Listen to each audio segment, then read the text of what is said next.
Hoje a gente vai começar a falar um pouquinho sobre integrais, mas hoje eu vou partir mais para as técnicas e aplicações. A parte introdutória, já é bom vocês já terem, beleza? Então, integrais, a gente vai falar um pouco de substituição simples. Onde é que eu vou começar? Onde é que a gente pode usar uma substituição simples? Por exemplo, integral de 0 a raiz de π de x vezes cosseno de x ao quadrado dx. Se a gente tentar fazer essa integral por métodos direto, não tem como. É necessário que a gente faça uma substituição simples. Como é que a gente substitui? Bem, a gente vai pegar uma parte dessa nossa expressão, cuja a gente vai estar integrando, que vai facilitar o nosso cálculo da nossa integral. Então, por exemplo, nesse caso, um termo que vai facilitar essa nossa integral é eu fazer uma substituição simples com o x ao quadrado. Então, como é que a gente vai fazer uma substituição? Bem, vou chamar uma variável u, chamar ela de x ao quadrado, que vai ser o termo do qual a gente vai estar fazendo uma substituição. Segundo passo, a gente vai derivar ele. Então, derivando esse nosso termo, a gente vai ter 2x dx. Lembra lá, né? Derivada de uma expressão como essa, né? A gente tem x elevado a n. Isso aqui é n, x elevado a n menos 1. Isso aqui é a parte básica lá da derivada. Ok? Então, eu tenho aqui o x quadrado, derivei. Agora, para ficar mais fácil a visualização, eu vou isolar o dx. Então, dx aqui vai ser o quê? Du sobre 2x. Outra coisa que a gente pode fazer é mudar os limites de integração. Por quê? Bem, esses limites de integração, concorda comigo que está em relação a x? Se a gente vai criar uma nova variável que eu chamei de u, eu posso mudar esses meus limites de integração. Porque se eu não mudar, no final eu vou ter que voltar isso daqui para x, o u vou ter que voltar para x. Às vezes não compensa fazer essa volta. A maioria dos casos é bem melhor a gente fazer a substituição. Então, vou fazer uma substituição. Se o meu x vale 0, o meu u, que é igual a x ao quadrado, vai ser o quê? 0 ao quadrado, que vai ser 0. Quando o meu x agora vale raiz de π, se o meu u é x ao quadrado, então vai ser raiz de π ao quadrado, que vai ser igual a π. Acabou a substituição. E agora vamos ver como é que vai ficar a nossa integral? Então, agora essa minha integral um pouquinho complicada vai ser somente integral, meus novos limites de integração, de 0 a π. Esse x vai continuar porque eu substituí x ao quadrado, né? X cosseno de x ao quadrado eu chamei de u. E dx vale o quê? Du sobre 2x. Eu tenho x em cima e x embaixo. Então, o que eu posso fazer? Simplificar. Então, eu vou ter a integral de 0 a π de cosseno de u du. Isso aqui agora é uma integral direta. Integral de cosseno de u vai ser seno de u avaliado em 0 a π. A gente sabe que seno de π é 0, seno de 0 também é 0. Então, toda essa nossa integral aqui vai dar 0. Belezinha? Facinho essa? Ok. Vamos para outra. Outro exemplo. Integral. Dessa parte, é uma integral indefinida, não tem um limite de integração. De Euler elevado a tangente de x vezes secante ao quadrado de x dx. Então, vamos lá. Bem, a gente tem que fazer uma substituição simples. E aí, a gente pode ter outras possibilidades dentro dessa integral, tá? Eu vou mostrar apenas uma possibilidade, mas existem duas nesse caso. Se eu chamar u de secante ao quadrado de x, lembra que qual foi o segundo passo? A gente teve que derivar. Nessa minha derivação, meio que tem que aparecer o termo que está na minha integral ou alguma forma que eu possa simplificar ele. Então, nesse caso, se eu derivar secante ao quadrado de x, não vai sair bom. Então, e se eu derivar tangente?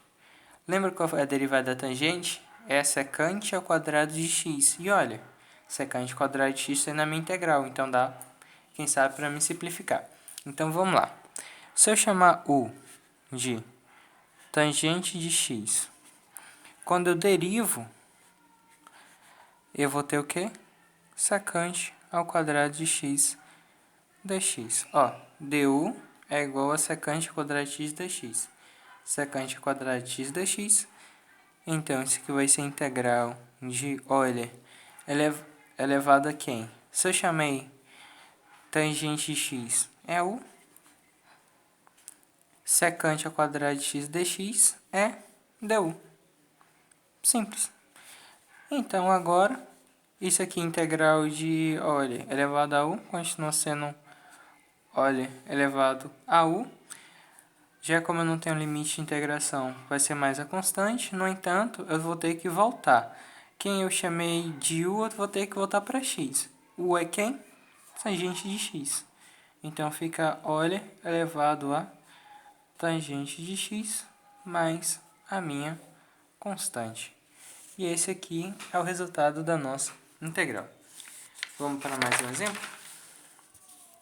Às vezes, a gente só precisa lembrar das derivadas de algumas relações trigonométricas, né? Então, vamos lá. Seno vezes secante ao quadrado de cosseno de t dt. Bem complicadinha essa? Mas se a gente fizer uma substituição, quem sabe não melhore, né? Então, vamos lá. Se você chamar secante de seno de t de u, o que vai acontecer?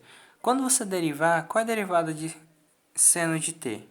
É cosseno, não é? Se eu derivo cosseno, se eu derivo seno, eu tenho um cosseno. Mas eu não posso simplificar, vai aparecer, quem sabe, um cosseno dividindo aqui, não tem como eu cortar, né? Se eu derivar secante ao quadrado de cosseno de t, vai ser pior ainda. Então, a minha única possibilidade é chamar u de seno de t. Então, vamos lá. U cosseno de t, vamos derivar. Derivada de cosseno é menos seno de t dt. Então, dt vai ser igual a menos seno de t du sobre menos seno de t. Eu isolei para ficar mais fácil da gente visualizar.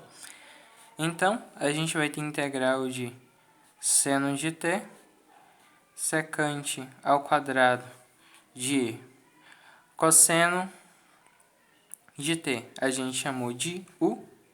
E dt é quem? dt é du sobre menos seno de t. Ó, seno de t, corta, corta. A gente aqui vai ser menos a integral de secante ao quadrado de u du. Isso aqui é uma integral direta. Se a derivada de tangente é secante ao quadrado, integral de secante ao quadrado é quem? Tangente, né?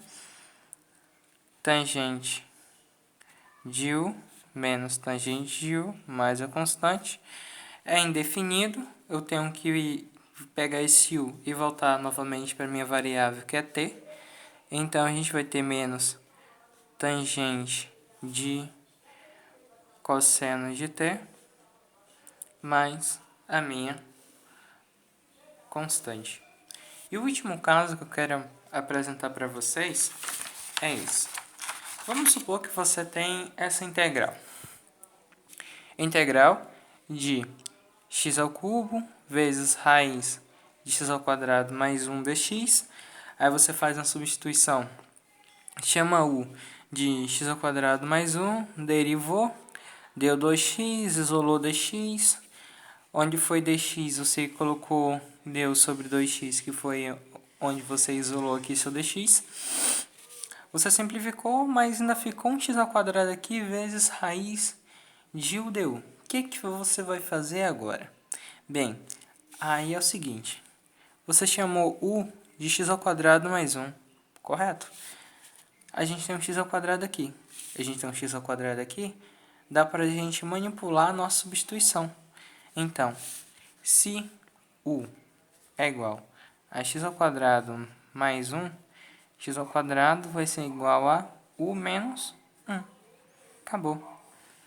Aí, eu pego esse x ao quadrado que está aqui, e no lugar dele eu coloco u menos 1. Então, a gente vai ter agora a integral de onde é x ao quadrado, u menos 1 vezes raiz de u, du. Isso daqui vai ser a integral de u vezes raiz de u menos raiz de u du. Ó, lembra aquela propriedade de potência que a gente aprendeu lá no ensino médio? Se a gente tem bases iguais, a gente chama expoente, né? Então, se eu tenho a elevado a 1 vezes a elevado a 1 meio, isso aqui é a elevado a 1 mais 1 meio. Isso daqui vai ser igual a elevado a 3 meios. Então, deixa eu fazer essa parte mais para cá. Então, tá. A gente vai ter, simplificando aqui, integral de u elevado a 3 meios menos u elevado a 1 meio du. Lembra que quando a gente tem x, integral de x elevado a n é x n mais 1 sobre n mais 1. Então, integral de u elevado a 3 meios vai ser mais 1 aqui, vai ser 5 meios. Então, vou ter 2 quintos vezes u elevado a 5 sobre 2 menos 2 terços de u elevado a 3 sobre 2 mais constante. Se nesse caso a gente está trabalhando com u e é uma integral indefinida, a gente vai ter que colocar a nossa expressão na variável que a gente tinha de início, no caso o x. Então, meu resultado, minha resposta final vai ser 2 quintos vezes u é x ao quadrado mais 1 elevado a 5 sobre 2 menos 2 terços de u x ao quadrado mais 1 elevado a 3 sobre 2 mais uma constante. Bem, eu tenho proposto alguns exercícios para vocês fazerem, copiem, e aí vocês tentem fazer. Esses dois eu já coloquei o gabarito. Esse terceiro aqui não tem gabarito, mas vocês podem tentar fazer, é porque eu quero desafiar vocês a tentarem fazer esse. E obrigado pela atenção de vocês. Se vocês tiverem alguma sugestão de videoaulas ou de assuntos, vocês podem me mandar um e-mail, jetsonequfmt@gmail.com, ou deixar aqui nos comentários, beleza?